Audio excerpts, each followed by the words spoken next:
Happy Friday, guys. I'm Aaron from PhoneDog.com. And look what the unicorn just dropped off in my office. Well, it didn't just drop it off. I've had it for a couple of days. But here's a Motorola DROID Bionic. It's finally available 9 months later after its initial announcement at CES. It's been reworked, retooled, and redesigned into what you see in my hand right now. It's available now at Verizon for $299.99, so it's right up there in that sub $300 price tier, but it packs quite a few decent specifications. A dual-core 1 gigahertz processor, 8 megapixel camera with 1080p, HD video recording, Android 2.3, 4.3-inch display, front-facing camera, and all kinds of goodies. Best of all, it's packing Verizon's 4G LTE network. Now, is this a device to get? Should you go with maybe one of the high-end 3G devices, or should you rock this bad boy? We'll find out in the full review, but first, special thanks to my buddies at Best Buy because they hook us up with phones like this. We're going to get a couple of these for use in our One Paw Bandit game. So when you go into Best Buy Mobile to buy this, you don't deal with rebates, paperwork, waiting 8 to 10 weeks. You'll walk out paying the after rebate price. It's Best Buy Mobile's pledge to you, and it's super cool. I don't like paperwork. You probably don't either.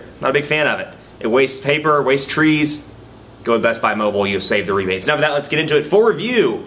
Motorola DROID Bionic. Is this the phone? Should you go with one of the high-end 3G devices? Or perhaps go with another device in a different carrier? We'll find out starting right now. 9 months later, it's finally here. The Motorola DROID Bionic available now on Verizon Wireless for $299.99. So it's right up there in that high-end, pricey at that, $300 price range with all the other 4G LTE devices. And it's a decent looking device. You know, it's been retooled, redesigned since the initial announcement at CES. You remember the CES device was very rounded, kind of looked like a Motorola Bravo. At least that was my first take of the Bionic at CES. Well, it's been redesigned, and to me, you know, it fits in nicely with Motorola's current lineup, the DROID 3, the DROID X2, very similar in terms of design.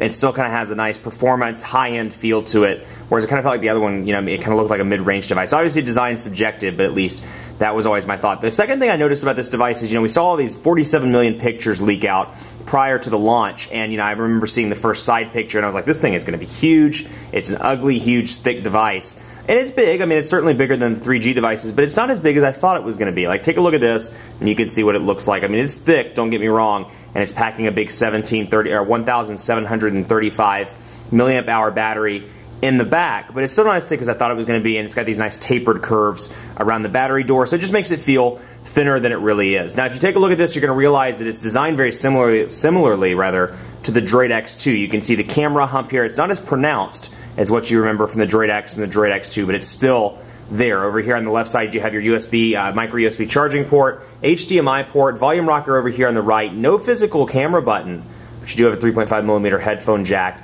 and a power button up at the top. 8 megapixel camera on the back that's capable of shooting video at 1080p with a flash, and you have a front-facing camera as well. Now you look up here in the right-hand corner, you can see it, 4G LTE. It's toting Verizon's 4G LTE service, and it's packing a dual-core 1 gigahertz TI OMAP processor, 4.3-inch QHD display. Now it's a pentile display, which has been a huge thing in the industry. Some people love it, some people hate it. It's certainly brighter, one of the brightest high-resolution displays in the market, but you do notice the pixelation, and I'll pull in here, see if you can try and see it, especially around the battery indicator and that nice little hair there that just appeared on the display. You can see the pixelation around the battery indicator, and that's pixelation that's not necessarily as present in something like the Retina display or perhaps the Super AMOLED Plus display. But it's a good-looking device. It feels good, and like I said, it has a 1,735 milliamp hour battery in the back, and then you have a 16 gigabyte micro SD card pre-installed. Now it's running Android 2.3, and it really is funny. Somebody pointed this out on Twitter. It's funny to look at like the Photon 4G, the Atrix 4G,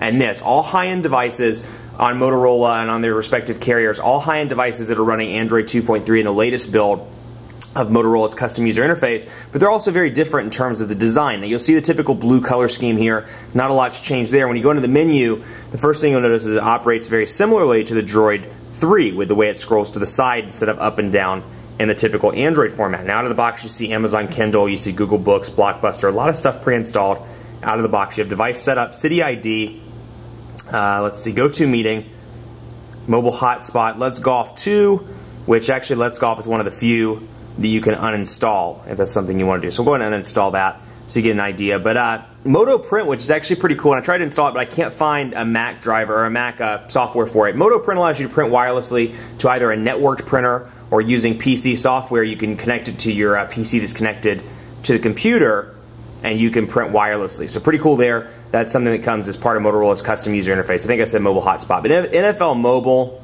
and then you have VCast stuff, VCast music, tones, videos, media manager, video surf. So a lot of bloatware on this device, and sadly, you know, stuff like the VZ Navigator, it can't be removed, it can't be uninstalled, and then that's all that's on here. And of course, you can go over here and you can customize by folder. You can see your recently used apps, your downloaded apps, all apps, or you can go to Verizon Wireless and see the bloatware that's pre-installed. So there's quite a bit of stuff pre-installed on this device, and sadly, a lot of it can't be uninstalled. And you can also add a new group, and you can select apps and add those to the group. So if you're like, you know, I message a lot, it's going to be like Aaron's text messaging apps that make him smile. I can make a folder like that and put all these apps in there, and go from there. So some Verizon stuff pre-installed, but anyway, you know, just interesting to see the different performance of the particular Motorola UI build on this. But you can see I have it in my hand and it fits comfortably in the hand. Like I said, it's still a pretty thick device, but it fits comfortably in the hand. You're going to feel it in the pocket, but it's not as thick as some of the other LTE devices. Definitely the most svelte out of the 4 now LTE devices that are available. Let's take a look at messaging so you can jump in here and see the keyboard. 4.3-inch display, so you've got a nice big large display to work with, and we can go in here and take a look at the keyboard, and it has Motorola's multi-touch keyboard. Now bear with me because I've been using the BlackBerry as part of my 30-day challenge. I'm not as good on a touch screen at the moment. I'm a little rusty, but we'll do the quick brown fox. Quick brown focus jumps. Let's see, the quick brown fox jumps over the rusty barrel and gets some food.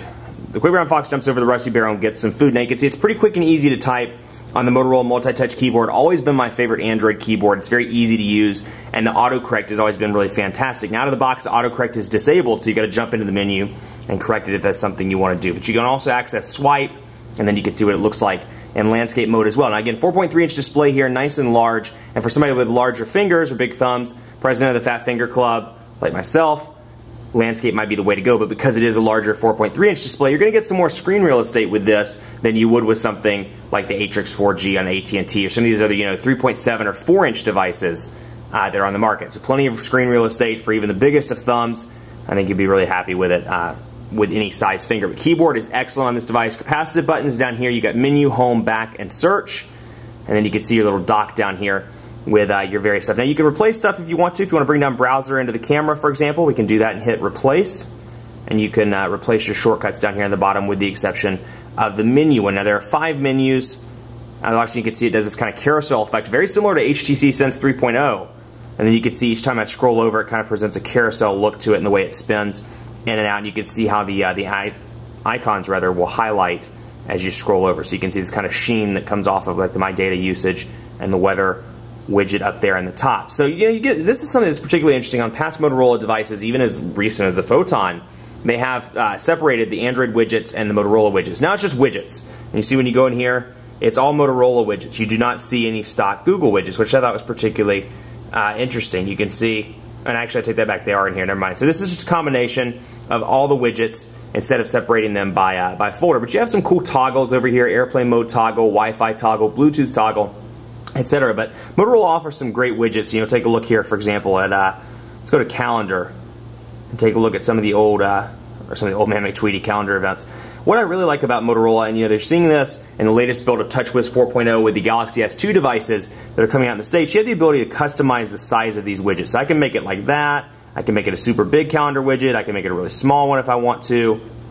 And it's really cool because if you're in an area, like let's say, take a look at this for example, you know, most widgets, if you're using HTC Sense or you're using LG's custom user interface with a space this small, it's hard to put a widget in. But we can take a look here for example and go to, let's just say, let's see if date and time works. We'll try that. We'll do that. And you can see it fits perfectly. And then if I wanted to make it larger, I certainly could, but obviously that one's in place. So it's nice because you can customize the size. If you have an area where there's just a little bit of space left, and not much, but you know, enough to have perhaps a small widget, you can customize the size, kind of make it your own, and you can do that with any of the Motorola widgets within reason. Now sometimes they won't let you customize past a certain point, but you can see I can bring that up, for example, and just make it 82 without the extended forecast and showing me where exactly I'm at. So a lot of opportunity, a lot of customization options on this device. And same thing, you know, you get some wallpapers in here. It's not nearly as customizable as something like Sense 3.0 on HTC, where you can change the theme, you can change the wallpapers and all that stuff, and not as organized perhaps is the better way of saying it. But you do get the ability to customize the widgets, and of course, like any device, you can change the wallpaper. So we'll go over here and change that as well. So very cool there. Now it's running 4G LTE, so it's pretty interesting. The browsing performance has been exceptional on this device. We'll go over here to PhoneDog to take a look. Now a lot of people that watch the unboxing video, I have to apologize because a lot of people were like, you said the browser performance was fast, but when the video it was lagging. Well, it wasn't that it was lagging, it was because I had it on the desk like this, and I was holding the camera with one hand trying to do it, and I was actually looking in the viewfinder, so that was definitely a user error and not the device. It's been very fast in day-to-day performance. I mean, you can see how quickly that page loads, and you can see, to me, that's reasonably fast for an Android, an Android browser running full flash that's not even loaded yet. You can see that's pretty reasonably fast to me. And then we can go over here and zoom in and zoom back out. Now landscape, and you'll notice these transitions. Those transitions are as a result of Motorola's user interface. That is not an Android thing. But it's nice to see those transitions in comparison to the blockiness that used to be Android. Much easier to use and much more fluid. So it's a good look to it, and like I said, pretty quick and easy. I've had no problems with the browser. I think that's reasonably fast. And the flash advertisements are loading, running in the background. I think that's certainly good. And then of course, if you want to add windows, you can go down here. Now you don't get the page preview like you do with some of the other user interfaces. You get a text preview, but I can go down here to add a new window, for example, and then when I go back, I can quickly and easily transition back to PhoneDog's page. So pretty quick, pretty easy to do. But all in all, I think it's been pretty quick and day-to-day web browsing performance.